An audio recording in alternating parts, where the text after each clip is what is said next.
Hello and welcome to a somber episode of All Over the Place. As always, your host, Eric P. and Jim Culver with as well. And the two movie files were here tonight. And, lot of craziness going on in the world. And amidst it all, we want to come on and pay our respects to filmmaker Rob Reiner, who passed away a very, very... I don't even know how to describe it. Just gruesome and sad. I mean, most all death is sad, but he is someone that Jim and I we've loved this guy's work for a long time. We've talked about it several times on the show. Of course, I'm flanked by the Spinal Tap albums. Of course, the original one over here, and Spinal Tap 2. The end continues, and we're here to celebrate Rob Reiner's body of work. And he obviously is someone with whom we did not agree politically. I think probably anything cinematically, but I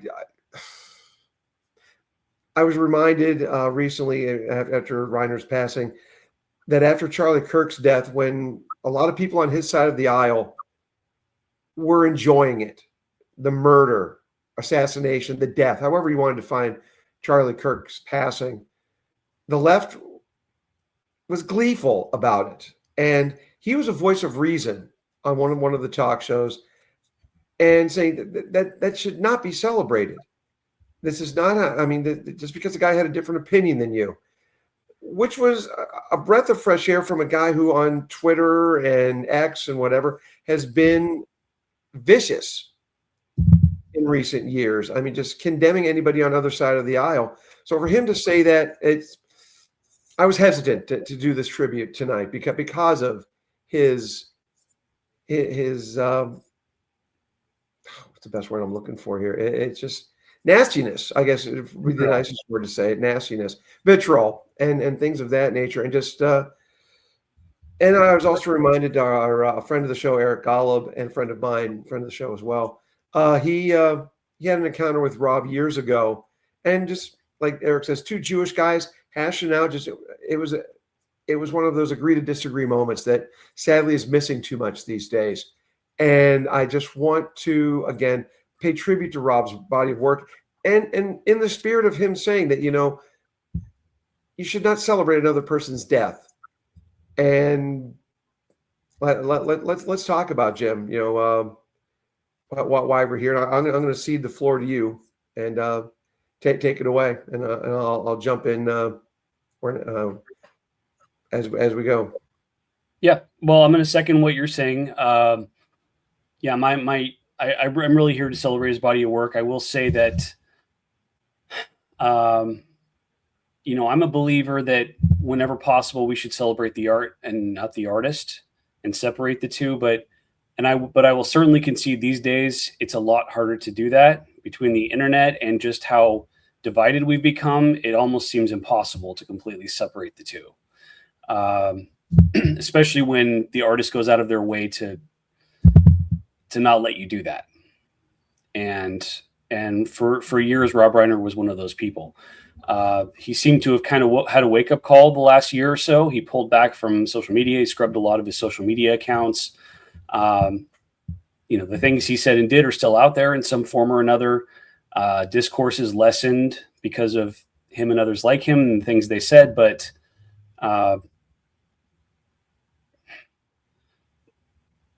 I think that when somebody passes away, especially horribly like this,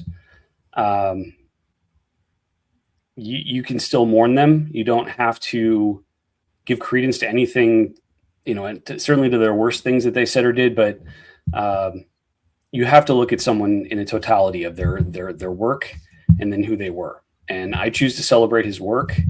I will mourn him to some degree. But I absolutely will not celebrate his death or anyone else's.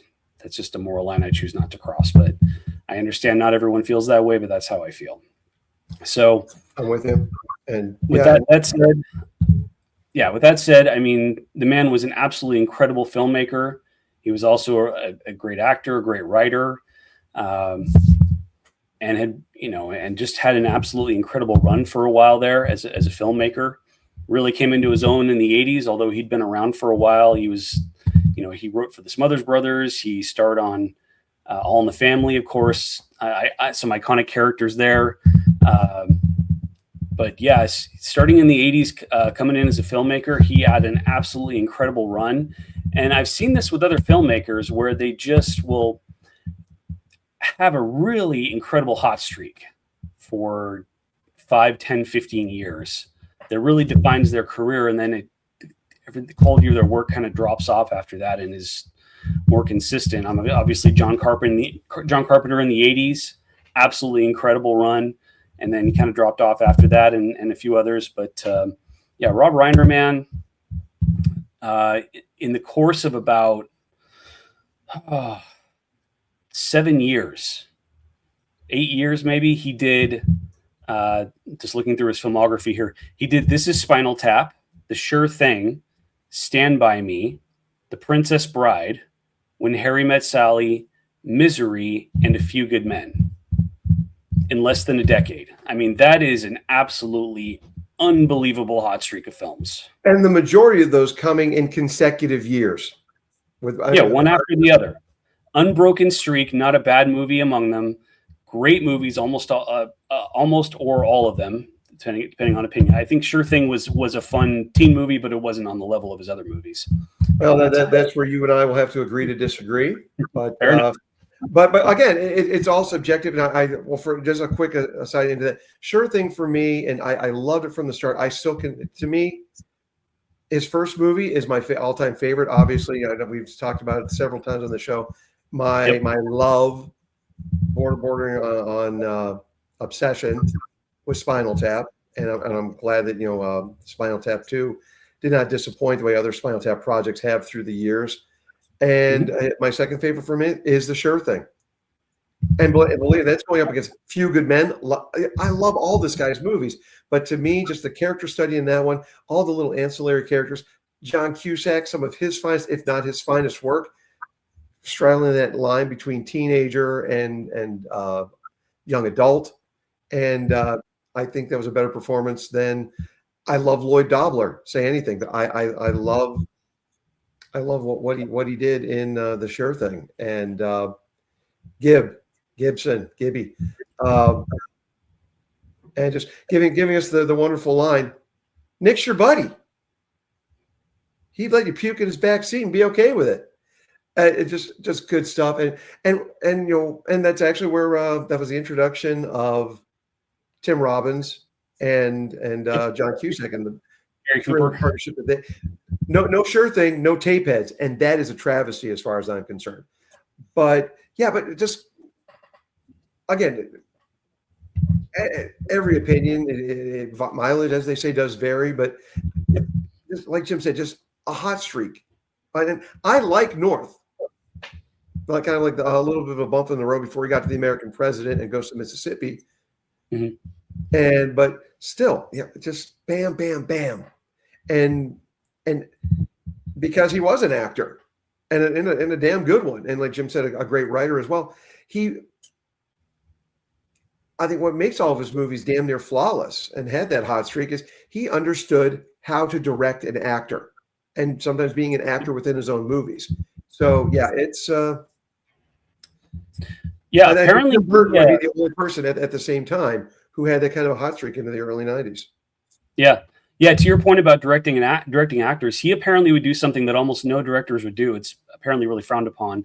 I can't remember the exact term, but he would actually go in and act out the lines from the script as the actor, and then have the actor take over from there. And so he'd basically be showing, because he was a professional actor, he would go in and show them this is exactly how I want it done. And of course, there was still plenty of creative freedom for the actors, but it gave them a lot to work with as far as what the director was looking for. So there didn't have to be a lot of back and forth. And so a lot of actors appreciated that. I think he really knew how to direct actors. He had an incredible visual style. And going back to that filmography, I mean, not only did he just make one really, really well-made movie after another, they were the movies he made were so different. I mean, you had mockumentaries, you had teen comedies, you had horror movies, fantasy, rom-coms. I mean, military thrillers. I mean, you had just about any kind of genre you could think of, all squished together in this 10-year period. And so it's like there was nothing he couldn't do. He could take anything, and he didn't write a lot of his movies personally. He was a good writer, but most of the movies he directed were written by other people. But what he knew how to do was take a good script and put that vision on the screen in the most entertaining and perfect way possible. He knew how to get the best out of his actors, out of his cinematographers, his editors, everybody, to make the vision work perfectly. And that's, essentially the function of a director, but he did it for that period, he did it about as well as anyone.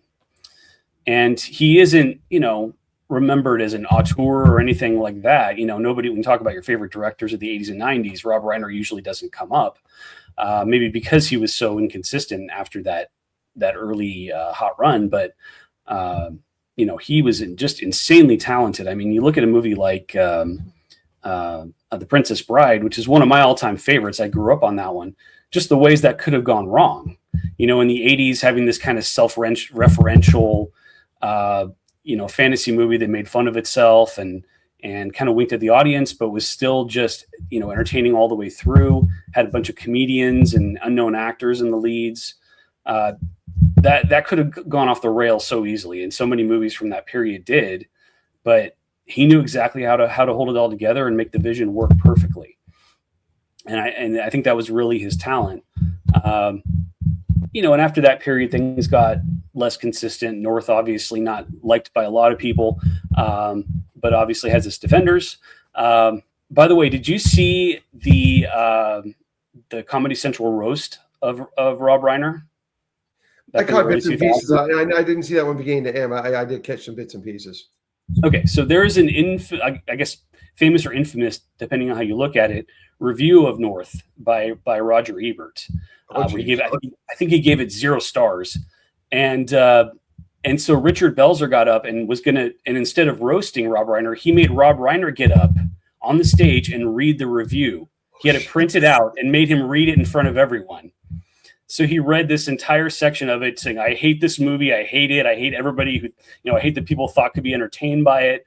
And he read this whole thing with gusto in front of the entire world. And I'm thinking, man. I mean, these days they call that a humiliation ritual, but he knew how to take his licks as a filmmaker, and so that's a good quality, I think, to have that kind of humility to be able to take those hits. But he made some reminder how viciously funny Richard Belzer could be. Oh, absolutely, yeah. He knew exactly how to stick it under your ribs and get you, but yeah, so I thought that was a great moment from the later part of his career. And then after that kind of mid 90s period, American President, I didn't like a lot of its messages, but it was definitely a very well made movie, very well acted, and Aaron Sorkin's writing is very well done. He knew how to put that together. And Ghost of Mississippi, great movie. Still think James Woods should have gotten an Oscar for that, but it's a discussion for another time. And he kind of fell into this period after that where he wasn't really making these quality projects anymore. He was, making kind of some low budget rom-coms and, lighter fare, shall we say. A lot of television directing I noticed he was doing as well. He did some television directing, yeah. But just obviously the quality was a lot less consistent, and a lot of his movies just kind of came and went without a lot of fanfare. So, he just kept working. He definitely knew what he was doing. His last big hit was The Bucket List, which I personally wasn't a big fan of, but I know a lot of people enjoyed it. I know some people that really enjoyed it for some very personal reasons. That was kind of his last big hit. But he just kept working as long as he could. And it's really unfortunate that he never kind of picked up his old glory and instead fell down a political rabbit hole instead. but you really can't deny the talent that went into those movies, especially the earliest ones. The guy just really had a touch to him. And yeah, I know the opinion of Spinal Tap 2 was, across, some people loved it, some people didn't. It's not a few people in the middle on that one. But it would have been interesting to see where he went, getting some of those creative juices flowing again with his old buddies. Yeah, apparently he had just finished the third Spinal Tap movie. I think it's a concert movie. He had just finished filming that like a month ago. So that I assume will be released posthumously at some point here. And I'll be very curious to see that. Yeah, like you, I enjoyed the second movie more than I expected to. Considering how long it had been since they'd made the first one, they were able to just kind of pick up where they left off and make a really entertaining movie. Obviously didn't have the cultural impact anymore, but it felt like kind of a love letter to the fans. If you liked the first one, then this one was for you and you'll enjoy it. Well, I definitely appreciated that, and we didn't know, of course, that it was going to be his last major release. But as we started, folks, I kind of want to wrap it up with that, and just thank you, Rob Reiner, for that, a filmography that, like Jim said, kind of petered at the end, but that initial first decade, perfection. And you'd be hard pressed to find anybody, if you can find somebody amongst the long list of movie directors that did that. And I'm glad he had a sensibility that, like Jim said, knew how to guide an actor. And and it's not like he was playing with chumps either. His list of starring actors and actresses, not a lot of slouches, some damn heavy hitters. And yeah, yep. So you know to get the best out of them for sure. I can actually. I seem to recall a little bit of Jack Nicholson getting a little rankled by that method of his. And go. I think I got it, Robbie. I wasn't even going to attempt a Jack Nicholson imitation. That's as best or as good as you're going to get from me. But my Jack Nicholson imitations just wind up being Christian Slater doing Jack Nicholson from Heathers through God knows how long with Christian Slater's still probably trying to imitate Jack Nicholson anyway. But I digress. But again, Rob Reiner, thank you. Rest in peace. His wife, Michelle, rest in peace. Yep. Thank you for some amazing movies. Absolutely. And being able to be a voice of sanity, even though a lot of times there was a desire for conflict, he was able to step back a little bit when necessary, when a lot of people on his side of the aisle would not. Yeah, that I think that to me is kind of his final legacy. I think a lot of people need to look at the arc of that, of his activism and take a lesson from it and follow that example, because it's the best course of action is to kind of step back and have a little self-awareness and step back from that ledge, as it were.